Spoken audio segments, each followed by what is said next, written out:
11 ya y 12 minutos, continuamos en directo aquí en Canal Sierra de Cádiz. Hablaba yo al inicio del programa y posteriormente pues de que la lluvia hacía acto de presencia sobre Arcos. Ahora mismo no escucho desde aquí y bueno, ya saben que estos días en toda la comarca de la Sierra de Cádiz estamos viendo las precipitaciones. Estamos, iba a decir sufriendo, pero bueno, en este caso pues la verdad es que para el campo viene bastante bien, con lo cual no es la palabra sufriendo la más apropiada. Bien, pendientes de que esos datos se actualicen, como os decía, en la última hora parece que han vuelto a aparecer esas lluvias entre las 10 y las 11 en ese tramo horario. Todavía no tenemos datos oficiales de ese tramo, pero ayer... eso sí, después de terminar este programa, razón por la que no lo tuvimos en el directo, estuvimos en la cooperativa del campo de Villamartín, donde queríamos que Ramón Holgado pues nos hablara de la llegada de esas precipitaciones y demás.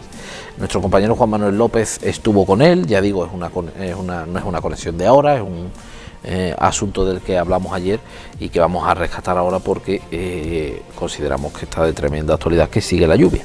A ver qué tal está afectando estas precipitaciones al campo. Así que vamos a ir con Juan Manuel López, con nuestro curro, para hablar con Ramón Holgado.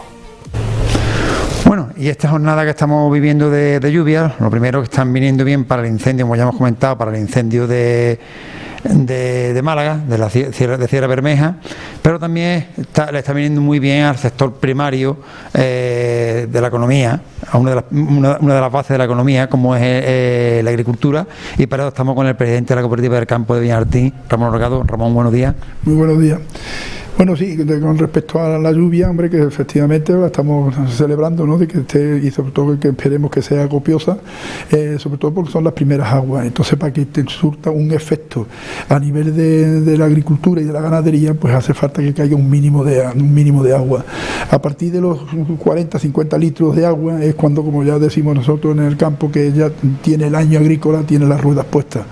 Efectivamente, bueno, todavía no van. Esperemos que en estos días, que también parece ser que va a continuar, pues caigan ese agua que, como digo, como mínimo, y para que sea suficiente tienen que estar en torno de los 40-50 litros. Sí, no, bueno, decir también que, hombre, que efectivamente pues este agua pues está acompañando también para el control del fuego que se está produciendo aquí en Málaga, ¿no? La verdad que, hombre, que es lamentable, y sobre todo porque, hombre, es un fuego, como parece se inician todos los datos de que ha sido provocado, ¿no? Eso es la verdad es una barbaridad, es una vergüenza, ¿no? Que ocurran en estos tiempos esos hechos, ¿no? La verdad que, como tú bien decías, es una barbaridad de la grande, y yo me pongo en el pellejo de las personas, de los vecinos que están allí, que ves cómo se te quema tu casa, como tu pertenencia o tu vida se te va en un segundo, o tus animales o lo que tengas allí, y tiene que ser doloroso, ¿eh? Por supuesto, hombre, lo primero, lamentar la vida de este hombre, del bombero que ha fallecido. La verdad que eso es repugnante, ¿no? Que ese hombre que se ha decidido, como he dicho antes, no por un fuego a todos indicios es provocado. Y por supuesto también el daño económico de todas las familias que viven allí, bueno, de la agricultura, de la ganadería y en toda la zona. Pues la verdad que es lamentable que, bueno, que haya ocurrido uno de estos, y como yo digo, por el hecho de provocado por uno insensato, por una gente que ojalá dieran con los huesos en la cárcel, ¿no? Hombre, evidentemente ya los años, los lustros y no sé los años que tardará eso en poder regenerarse para poder verlo como estaba, porque eso va a tardar muchísimos años, ¿eh? Sí, yo el tema de reforestación no lo domino mucho, pero sí es verdad que eso... Como comentan los expertos, sí, efectivamente, eso dura un montón de años, y sobre todo, hombre, para que esa vegetación como estaba, como vemos allí, pinos con 10, 12, 15 metros, eso, cuando veamos eso reproducido otra vez a la situación como estaba, pues lógicamente tardará muchos años que lo veamos así. Tenemos que decir también, hombre, en cuanto a la lluvia en la zona nuestra de la campiña, pues bueno, pues la verdad que, hombre, que viene muy bien, y como yo digo, si cae ese mínimo suficiente, porque ya empieza el campo con las ruedas puestas, como he dicho antes, pero esto tiene una gran ventaja, que aunque todavía tarda la siembra del cereal, que será lo primero que plantemos en los cultivos como cultivo de secano, pues bueno, pero sí es verdad que con esta lluvia pueden ya producirse la germinación de todas las malas hierbas, y entre ellos los restos de los cultivos del año anterior, como el del girasol o el del trigo, y con lo cual, pues bueno, pues eso hace, hombre, que ya el año agrícola empiece pronto, ¿no? Con digo que siempre hay una gran ventaja, que cuando sembremos el cereal, pues tengamos ya esa otoñada ya pues sacada y marchitada, pues, a base de que nazca y que la marchitemos con los araos, con los herbicidas pertinentes, ¿no? Para que la gente más o menos lo entienda, creemos que si llueve con bastante, como dice Ramón, con 40-50 litros, se crea una base en el suelo, en la tierra, que es la que provoca que después los cultivos nazcan con fuerza y se da una buena cosecha, ¿no? Exactamente. Por eso, hombre, como son las primeras aguas, cuando llueve sobre mojado, por lo mejor es suficiente con cantidades más pequeñas, pero cuando son las primeras aguas, después de todo el verano y toda la primavera sin llover, pues lógicamente, bueno, pues la cantidad mínima para que el campo empiece ya a funcionar, pues tiene que ser, lógicamente, para que nazcan esas malas hierbas que antes me refería, y que lógicamente debe tener un mínimo de 40-50 litros por metro cuadrado. Y además tenía otro tema importante, los embalses que estaban a unas capacidades ya que estaban dando miedo, ¿no? Por supuesto, también los embalses, tenemos que decir, hombre, que tiene que llover no solamente para que en la campiña las tierras de labor se llenen de agua, o sea, se almacene el agua suficiente en la tierra para poder desarrollarse los cultivos de secano sobre todo, pero luego tiene que llover bastante más para que ese sobrante vaya lógicamente a los embalses para que se llenen los pantanos y también podamos garantizar los regadíos que también están sufriendo restricciones, porque la verdad es que la mayoría de las presas y los pantanos pues están ahora en un déficit y en unas cuotas muy por debajo de las medias que normalmente con años lluviosos se detienen, ¿no? Por lo menos vamos a tener la esperanza de que todavía estamos en verano, todavía no estamos en otoño. Parece que ha empezado bien el otoño. Si tenemos un otoño lluvioso, siempre es buena señal para la cosecha que puede venir, ¿no? En verano. Por supuesto, tenemos que tener en cuenta que al final del año agrícola, lo lógico es que, hombre, que caigan para que sea un año así abundante y para que haya sobrante de agua y que también alivie los problemas que tenemos en los pantanos y en las reservas. Debemos de tener un año con una pluviometría media de 500-550 litros. Si son 600, pues mejor. Eso, si caen bien repartidos, pues lógicamente podemos tener un año agrícola bueno y ganadero también, porque nacen las malas hierbas, las dehesas, y eso pues es comida para la alimentación animal y lógicamente, pero bueno, y además con eso también pues habría un sobrante de agua para que los pantanos se repusieran y no tuviéramos problemas ni para los abastecimientos de las ciudades ni para el abastecimiento de los regadíos, que también lógicamente mucho antes se están restringiendo por motivo de las bajadas que tienen los embalses. Bueno, evidentemente, y que cayera un agua como está cayendo ahora, que una agua que está cayendo suave, que está cayendo bien, no estas barbaridades que han caído con la dana que han venido, con las tormentas que tampoco son buenas, al contrario, creo que son malísimas, ¿no?, para la agricultura. Por supuesto, el agua no solamente tiene que caer en cantidad y en abundancia, pero sí tiene que caer con una intermitencia que lógicamente la vaya pudiendo absorberla la tierra, ¿no? Porque si cae, como está pasando por ahí en algunas zonas, ¿no?, cae 200 litros ahí en unas cuantas horas, pues eso es lo que hace nada más que daño, y preferible, así no queremos ninguna, no por nada, sino porque nos destroza todas las tierras, y no digamos las accidentadas, que las cortas se arrolladeros, y eso la verdad es un desastre, y no digamos, bueno, por las inundaciones que se producen por ahí, que incluso pues afecta no solamente a las poblaciones y a todo, claro. Esperemos que siga lloviendo, o al menos que de vez en cuando, todos los meses, llevan 3 o 4 días o 5, y se vaya consiguiendo lo que es necesario para que la agricultura después tenga unos frutos buenos, ¿no? Eso es lo importante, es que llueva, y que llueva con la intermitencia que la agricultura la necesita. Y claro, bueno, pues hay años que se producen y hacen que los años agrícolas pues sean extraordinarios, ¿no? Y otras veces, bueno, pues sí, que cae, y sobre todo en las primaveras, que la primavera es fundamental que el agua caiga con los chaparrones suficientes, porque siempre se ha dicho, y es porque es así, es que esa es la verdad, es la llave del campo, y es porque es donde nos jugamos todo, porque el año empieza muy bien, arranca muy bien, si siempre bien, nace muy bien, se desarrollan muy bien los cultivos, pero luego los 2 últimos chaparrones, como no vengan a su hora, ¿no?, hay que rematarlos. Es como el partido de fútbol, hay que rematar la jugada. Exactamente. Ramón, la campaña de Irazó, que ha sido la última que se ha tenido, se ha acabado ya. ¿Qué resultados se han obtenido? Bueno, pues unos resultados, hombre, yo creo que aquí satisfactorios en cuanto a los rendimientos, porque hemos tenido rendimientos, ya dijimos en alguna ocasión, ¿no?, que aquí tuvimos la suerte, no en todo el término, porque eso digo que puede haber agricultores que hayan escapado bastante mejor unos que otros. Cayeron 40 litros de agua, que además no se esperaban, sino afortunadamente cayó en una zona muy limitada, cogió parte del término de Borno, Villamartín, algo de espera, pero no todos los términos completos. Y ahí donde cayeron esos 40 litros, bueno, pues hemos tenido un rendimiento tanto en cereal como en girasol bastante positivo, ¿no? Desde el punto de porque hemos tenido 4.000, 4.500 y 5.000 kilos en algunas parcelas ya. Bien, es buena producción, ¿no? Esos son unos rendimientos magníficos, muy buenos, hombre, y además también acompañado de que los precios, pues bueno, pues la verdad es que ha experimentado una subida importante. Y lógicamente, bueno, pues eso hace que las cuentas de los agricultores pues han salido satisfactorias.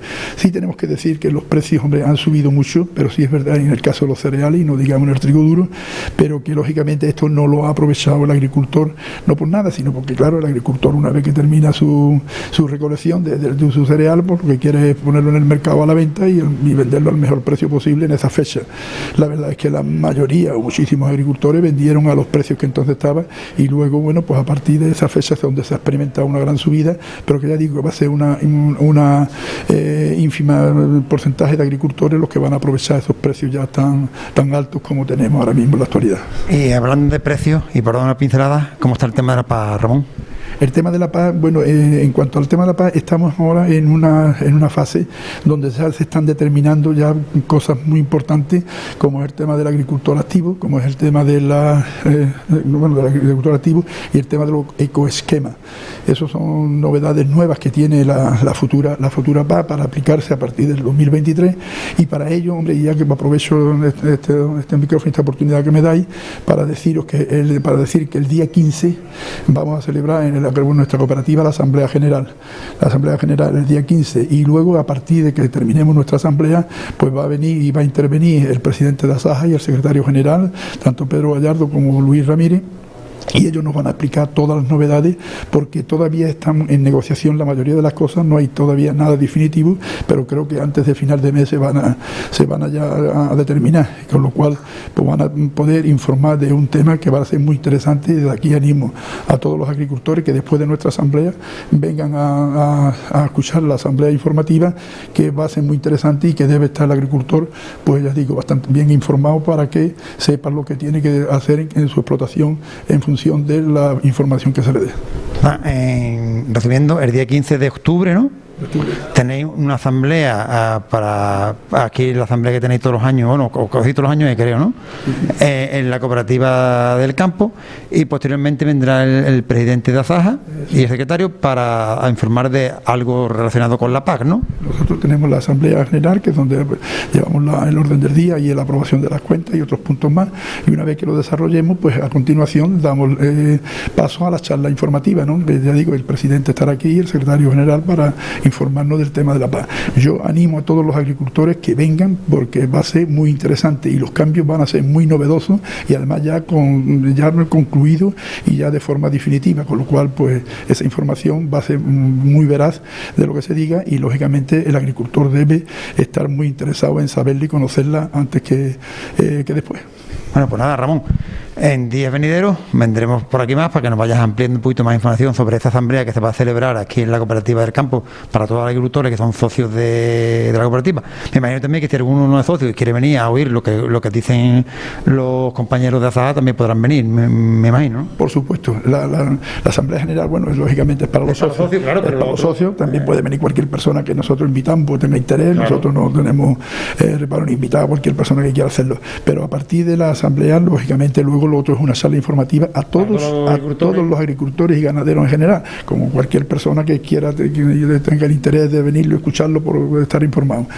Lógicamente, bueno, nosotros no limitamos a nadie que vengan todos los que eso. Lo que sí, como tenemos el tema del COVID, bueno, pues hacer el llamamiento de que, hombre, si nos dicen los que quieran venir, que tal y cual, y tenemos ya una aproximación de la gente para preparar la sala. El patio grande, bueno. Sí, tenemos una nave de 1.200 metros, con lo cual no va a haber ningún problema, ¿no?, en que asista toda la gente que quieran y que lógicamente lo prepararemos con arreglo a las normas COVID que lógicamente estamos obligados a ello, ¿no? Bueno, pues Ramón, iremos dando cuenta cuando se vaya acercando el día y ya vendremos por aquí a que amablemente, como siempre, nos atiende el Ramón y eso, y nada, que siga lloviendo unos cuantos días, que el campo vaya cogiendo los jugos que son necesarios para que después las cosechas sean buenas y nada, y a esperar.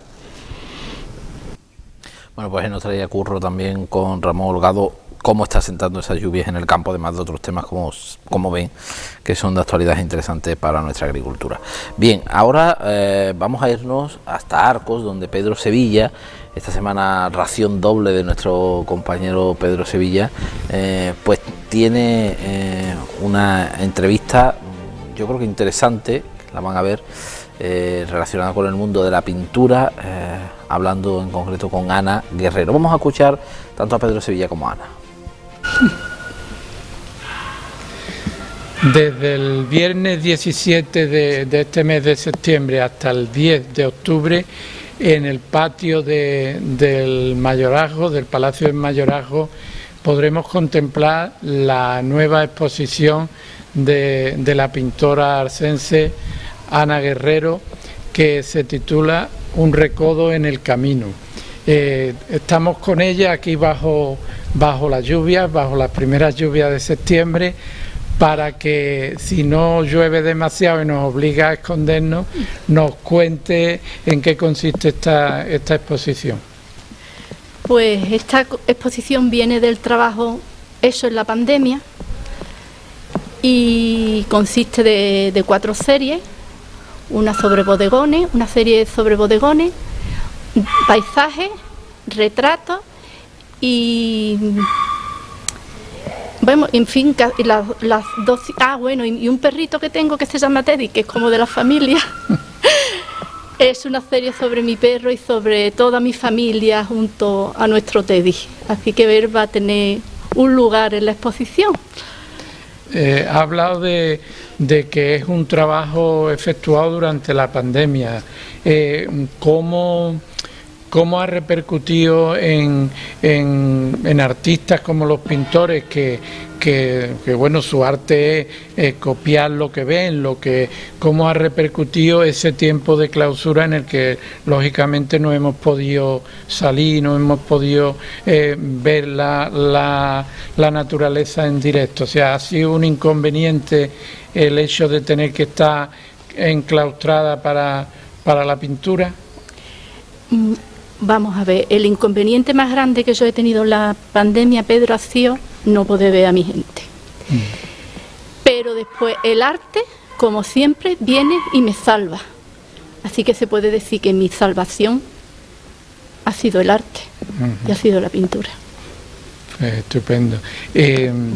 Ana Guerrero, como muchos artistas de Arcos, empezó en la asociación Entre Peñas, que ahora parece que está un poco decaída, pero bueno, nos puede hablar de sus inicios en Entre Peñas y de cómo ese asociacionismo artístico ha tenido repercusión o no en su pintura. Pues mis inicios en Entre Peñas fue que le llevé uno de mis retratos a Manolo Lozano, un gran pintor de aquí de Arcos. Y entonces me comentó, porque yo no sabía de que existía, entonces en aquel entonces Entre Peñas era Escuela Municipal de Arte, y yo no sabía que había una Escuela Municipal de Arte aquí en Arcos. Entonces él me comentó que era en aquel entonces profesor de Entre Peñas. Me comentó, ¿por qué no vas? Te das una vuelta, nos conoces. Total, que fui una de las tardes y ya me quedé. ¿Y qué ha sido para mí Entre Peñas? Pues ha sido mis amigos. Tengo amistades como familia, a las cuales quiero muchísimo. Y después este gremio necesita de estar digamos que tienes que tener contacto con otra gente vinculada con el arte, porque eso hace que abras la mente, que seas más creativa y te ayuda a seguir, digamos, porque además digamos que es un gremio que nunca se termina de aprender, siempre se está aprendiendo. Entonces, digamos que cada uno aprende del otro y es algo bonito. Sí, porque además a los pintores no les falta materia prima. Quiero decir, el pintor la pintora, que es una persona que cree en la realidad, que cree en lo que ve, no le falta nunca eso, no le falta un paisaje, no le falta una luz. A la hora de pintar, ¿con qué presupuesto empieza? O sea, ¿qué es lo que te lleva a ti a pintar? algo, la emoción ante un paisaje o el recuerdo de ese paisaje o una luz que haya entrevisto. ¿Qué es lo que lleva a una pintora a decir, esto voy a encuadrar este trozo de la realidad y lo voy a pintar? La emoción, sobre todo la emoción. Es un continuo. Sin emoción yo creo que no habría pintura. Aparte de que tiene mucha técnica, tienes que aprender bastante porque la pintura va ligada al conocimiento, pero no sería pintura si no hubiese emoción, porque digamos que lo que le llega al espectador es la emoción, así que yo creo que es importantísimo. Y por ejemplo, cuando doy mis paseos por Arcos y veo esa peña que es espectacular, con un primer plano del agua o de los juncos y oyes el viento, como un aleteo de unos pajaritos, esto es mágico. Sí, porque el pintor, la pintora lo que quiere es rescatar ese trozo de realidad, ¿no?, que se va esfumando, porque claro, la luz, con la luz se van los colores, se va. Ani Guerrero es, aparte de pintora, es una estudiosa de la pintura. Sí. O sea, antes, fuera del micrófono, decía que aquí hay que estar aprendiendo siempre, ¿no? Siempre, siempre. ¿Nos explica en qué se está ejercitando ahora? ¿Se está haciendo algunos cursos? Por ejemplo, cuando empezó la pandemia tenía muchísimas ganas de dibujar, hice un estudio de anatomía. Entonces lo que hice fue un estudio de la anatomía, pero artística a través del movimiento. Y después descubrí que hay muchísimas plataformas en internet en las cuales puedes aprender con maravillosos profesores que ni te imaginas tú que puedan tener su tiempo para enseñar. He aprendido por ejemplo, he estado haciendo cursos sobre acuarelas arquitectónicas, que es una manera de pintar apuntes en la calle sobre los edificios. He hecho otras sobre retrato de acuarela. Y, por ejemplo, yo no conocía la grisalla. La grisalla es una técnica, sí la conocía, lo que pasa es que no la había trabajado, y no sabía que se podía llevar a la acuarela, porque la grisalla es una técnica con la cual empieza con capas de color hasta que termina. Y la unión de todas esas capas de color que van secando una detrás de otra es lo que te da, ese efecto tan bonito de volumen, que la grisalla se utilizaba mucho en el Renacimiento y que es una técnica que ya que la han utilizado grandes maestros. Y el último curso que he hecho es con Halper, que es un pintor que yo admiro, vamos, es que me quedo prendada cuando veo su pintura, y él hace muchos retratos a la prima. A la prima es cuando pintas un retrato en un instante. Lo empiezas al óleo, pero tienes una serie de técnicas con lo cual puedes acabarlo sin que se te ensucie. Y la verdad es que he aprendido y estoy como loca por mirar a ver si veo más de aquí, porque es que es una cosa es que yo creo que las emociones y el aprender, digamos que es lo que más me motiva a mí a seguir adelante. Claro, porque el arte sin pasión no puede existir. O sea, un arte frío y un arte calculador, yo creo que el arte tiene que nacer de un impacto íntimo, de una emoción y es bueno que sea así. Hablando de maestros, ¿qué maestros españoles de los clásicos? Que, o sea, si da un paseo por el Museo del Prado, ¿dónde están más tiempo? Pues me quedaría parada horas delante de la lechera de Burdeos de Goya. Las meninas de Velázquez me encanta. Y después Sorolla es que Sorolla me emociona muchísimo, porque me encanta. Además, Sorolla pintaba con una mancha muy suelta, después metía en pastel la luz, y delante de un cuadro de Sorolla se aprende muchísimo. Y bueno, y el maestro Velázquez, que es maestro de maestros, es que con una simple manchita era capaz de hacer verdaderas maravillas. Ya estamos hablando de Velázquez, pero en algunos de los cuadros que va a exponer, que yo he tenido el privilegio de verlos antes que nadie, digamos, veo mucho Sorolla, ¿no? Sobre todo hay un cuadro de un niño en la playa que bueno, que ese amarillo Sorolla está ahí, ¿no? A mí me parece que no es malo nunca, o sea, esas influencias de los maestros, porque bueno, de esa influencia luego nace la voz propia, en el caso de los poetas, por ejemplo, o nace la pintura propia en el caso de los pintores, pero es verdad que Sorolla está fuerte en mí. Sí. Y bueno, eso hablando de los clásicos, pero de los pintores arcenses, no quiero que me dé nombre porque no podemos enfadar. No se me vayan a picar porque yo los quiero a todos muchísimo, y ellos lo saben. Pero o sea, ¿de qué manera te han influido? Sin dar nombre ninguno, quiero decir, ¿de qué manera ese contacto con la pintura arcense te ha nutrido a ti como pintora?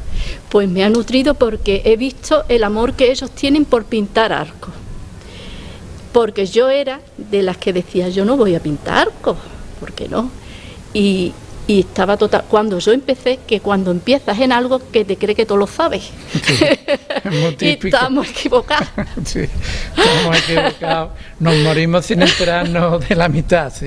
Y yo creo que mientras más sabes, pues menos sabes todavía. Y la verdad es que cuando veo cómo ellos pintan arcos y cómo lo representan y cómo no se cansan de pintar cada rincón, esto ha sido una guía para mí y una influencia grandísima, porque ahora los entiendo. Claro. Porque cuando en mis paseos por la tarde, que eso ya cuando ya digamos que nos dejaron salir un poquito y salir a caminar, que entonces después del encierro todo lo ves más bonito, porque es verdad, hijo, que es que todo se ve más bonito, me di cuenta de que nuestro pueblo es precioso y tiene unos rincones que es que merece la pena. Sí, yo creo que es un venero importante para los pintores, por eso, porque ustedes se nutren de la realidad, de lo que estáis.